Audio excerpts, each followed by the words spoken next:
یاد رکھنا سنیوں، اپنا مسلک اہل سنت و جماعت جتنا معتبر، مستند اور عظیم ہے، ایسی بات آپ کہیں اور نہیں پائیں گے۔ اس لیے اہل بیت، صحابہ، اولیاء، ان کے دامن سے وابستہ رہو۔ یاد رکھنا یہ ساری چٹنگ بازیاں آج ہو رہی ہے سیاسی داؤ پیچ کی بنیاد پر، ورنہ ہمیشہ صدیق کی تعریف علی والوں نے جو کی ہے وہ کوئی کر ہی نہیں سکتا ہے۔ داتا علی حجوری کون ہے؟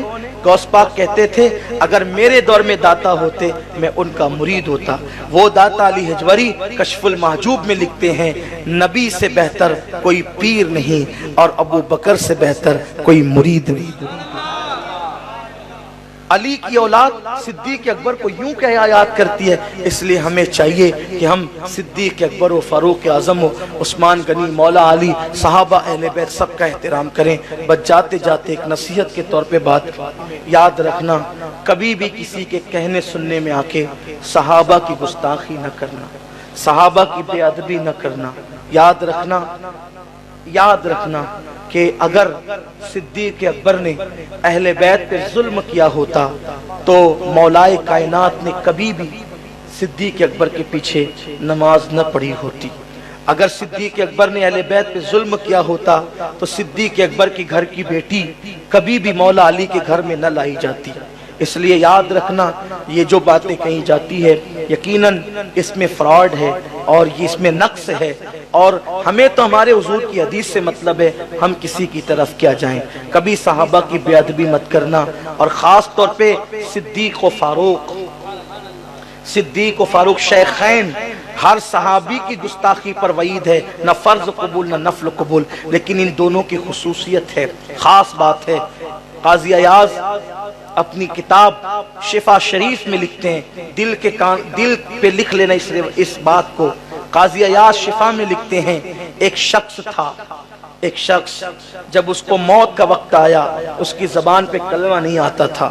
کسی نے کہا کہ تو باتیں تو کرتا ہے کلمہ نہیں پڑھتا، جواب کیا دیا اس نے پتہ ہے کہ میں صدیق و فاروق شیخین، ان دونوں کو ملا کے کہتے ہیں شیخین، صدیق و فاروق کے گستاخوں کی صحبت میں بیٹھتا تھا، یعنی گستاخی نہیں کرتا تھا، گستاخی کرتا نہیں تھا، گستاخوں کی صحبت میں بیٹھتا تھا، اس لیے میری زبان پہ کلمہ نہیں آ رہا ہے۔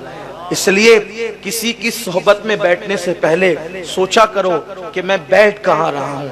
یہاں پر ساری چیٹنگ کرنا آسان ہے لیکن موت آنے والی ہے، اور پھر ہم اتنے علم والے ہو گئے، غوث پاک سے زیادہ، غریب نواز سے زیادہ، مخدوم سمنا سے زیادہ، حضرت بندہ نواز گیسو دراز سے زیادہ، اور اللہ اکبر وارث دیوا سے زیادہ، شاہ برکت اللہ سے زیادہ، یہ سب علی کی اولادیں ہیں۔ جب ان لوگوں نے صدیق اکبر کو مانا، ان کی تعریف بیان کی، ہم کون ہوتے ہیں؟ مجھے یہ یقین ہے ہمارے دل میں مولا علی سے جتنا پیار ہے اس سے بہت زیادہ پیار غوث اعظم کے دل میں تھا۔ تو جب غوث پاک ان کی تعریف کریں ہم کیوں توہین کریں، ہم کیوں بے ادبی کریں؟ اور جو بات اختتام کو کہہ رہا ہوں ابھی میں کہہ آیا تھا، اس لیے میں تقریر میں اس کو کہنا نہیں چاہ رہا تھا کہ عاشق شاہ بخاری میں بھی میرا بیان ہوا تو میں یہ بات کہہ چکا، لیکن باوا نے یہ بات سید محبوب باپو نے فرمائش کی ہے تو یہ بات بھی میں کہہ دوں کہ صدیق اکبر وہ ہے نا۔ دیکھو امام زین العابدین سے کسی نے پوچھا ابو بکر صدیق کا مرتبہ کیا ہے؟ حضور کے یہاں ابو بکر صدیق کا مرتبہ کیا ہے؟ جواب کیا تھا پتہ ہے؟ فرمایا جو آج ہے وہی کل تھا، جو آج ہے مطلب علی کا پوتا یوں ہی بولتا ہے کہ جو آج ہے وہی کل تھا، اور جو کل تھا وہی آج ہے۔ مطلب کیا؟ آج سب سے قریب رکھا ہے، اس وقت بھی سب سے قریب رکھتے تھے۔ آج سب سے قریب رکھا ہے، اس وقت بھی سب سے، بھئی اس وقت سب سے قریب حضور سے کون ہے؟ کون ہے؟ بولے کون ہے؟ کون ہے؟ محبوب رب اکبر ہے، اس سبزہ کبہ میں پہلو میں جلوگاہ عتیق و عمر کی ہے۔ سب سے قریب رکھا ہے اور ہے نہیں، رکھا ہے، توجہ آپ کی، رکھا ہے۔ صدیق اکبر اگر چاہتے تو اتنا کہہ دیتے کہ حضور کے قدموں میں مجھے دفن کر دینا، لوگ دفن کر دیتے، مگر صدیق اکبر کی نگاہوں میں شاید یہ ماحول رہا ہوگا آج کل کا کہ اگر ان کی وصیت میں دفن کر دیتے تو لوگ کہتے ابو بکر کی حکومت تھی اس لیے ان کی چل گئی، اپنی حکومت میں اپنے آپ کو دفن کروا لیا، یہی تو لوگ کہتے۔ لیکن صدیق نے یہ نہیں کہا کہ مجھے قدموں میں دفن کر دینا، کہا کہ لوگ یہ نہ کہے جس کی حکومت ہوتی ہے اسی کی توتی بولی جاتی ہے، لوگ چمچہ گیری کرتے ہیں۔ صدیق نے کہا نہیں، میرا وصال ہو جائے تو میرا جنازہ لے جانا اور حضور سے کہنا جو ہمیشہ ساتھ ساتھ رہا وہ مزار میں بھی ساتھ رہنا چاہتا ہے، اگر اجازت دے تو دفن کرنا، اجازت نہ دے تو مسلمانوں کے قبرستان میں دفن کرنا۔ کیوں؟ کل لوگ یہ نہ کہے کہ اپنی حکومت کی وجہ سے دفن ہو گئے، بلکہ کہا اگر وہ اجازت دے تاکہ پتا چلے میں نہیں ہوا، انہوں نے مجھے بلایا ہے۔ اور الخصائص الکبریٰ میں امام جلال الدین سیوطی لکھتے ہیں، اور بھی کتابوں میں ایسے امام یوسف نبہانی نے بھی لکھا ہے، علامہ عبد الرحمن جامی نے بھی لکھا ہے، جب امام ابو بکر صدیق کا جنازہ صحابہ لے کر چلے، حضور کے مزار کے دروازے پہ رکھ دیا، حجرے کے دروازے پہ رکھا، اجازت لینے والا کون تھا؟ اجازت لینے والا کون تھا؟ اجازت لینے والا کون تھا؟ مولا علی کھڑے تھے، یا رسول اللہ جو ہر جگہ ساتھ رہا وہ مزار میں بھی ساتھ رہنا چاہتا ہے، دروازہ کھلا اور ندائی یوصل حبیب الالحبیب، محب کو محبوب سے ملایا دیا جائے۔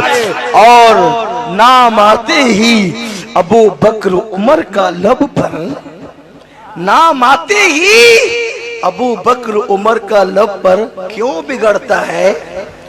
وہ کیوں بگڑتا ہے؟ کیوں بگڑتا ہے؟ وہ پہلو میں سلائے ہوئے ہیں، تو کیوں بگڑتا ہے؟ وہ بگڑے ہوئے تو کیوں بگڑتا ہے؟ تو کیوں بگڑتا ہے؟ وہ پہلو میں سلائے ہوئے ہیں۔ ہمارا تو ایمان ہے جو عبد الرحمن شاہ بابا کے قدموں میں دفن ہو جائے اس پہ بھی عذاب نہیں ہوگا۔ سبحان اللہ۔ ہمارا ایمان ہے ولی کے قدموں میں جو دفن ہوگا اس پر عذاب نہیں ہوگا۔ یہ بات آپ اٹھا کر شرح الصدور میں پڑھ لیں، شرح الصدور میں بات لکھی ہوئی ہے بہت سی کتابوں میں، کس کا امام قرطبی نے بھی لکھا ہے کہ ولی کے قدم میں جو دفن ہو۔ ابھی بات پھر آ گئی دلیل کی، پڑھوں دلیل۔ ایک مردے کو دفن کیا گیا قبرستان میں تو لوگوں نے دیکھا قبر پہ پھول آ گیا، کیا آ گیا؟ اوہو یہ تو بڑا پہنچا ہوا تھا اپنا بھیا، اس لیے پھول آ گیا۔ کہا نہیں یار ایک کام کرے، پھر قبرستان میں کیوں، اس کو نکالو یہاں سے اور نکال کے الگ جگہ دفن کرو، مزار بنائیں گے، گنبد بنائیں گے۔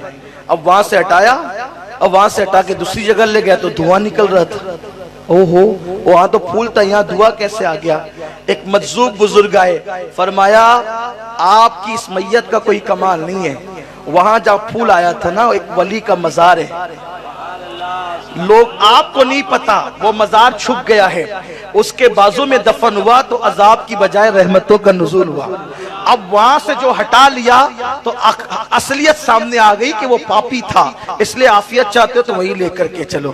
آپ مجھے بتائیں اگر ولی کے قدموں میں پاپی دفن ہو تو اس کے یہ مرتبے ہوتے ہیں، سید الانبیاء کے قدموں میں یارے غارے مصطفیٰ آرام کر رہے ہوں، ان کے مرتبے کیا ہے؟ اب بات اینڈ کرتے ہوئے کہہ دوں یار نمازی قیامت کے بعد جنت میں جائیں گے، صحیح؟ کب جائیں گے؟ کب؟ جواب دے دے، کب؟ کب؟ کب؟ ہاتھ اٹھا کے زور سے بولو، کب؟ قیامت کے بعد ہی جنت۔ نمازی کب جنت میں جائیں گے؟ بولتے جاؤ، کب جنت میں جائیں گے؟ حاجی کب جنت میں جائیں گے؟ بولیے، زکات دینے والے کب جنت میں جائیں گے؟ عالم کب جنت میں جائیں گے؟ حافظ کب جنت میں جائیں گے؟ ولی کب جنت میں جائیں گے؟ سب کب جنت میں جائیں گے؟ قیامت کے بعد۔ سچی بات کہہ دوں، سب قیامت کے بعد جنت میں جائیں گے، ابو بکر عمر ابھی بھی جنت میں سو رہے ہیں۔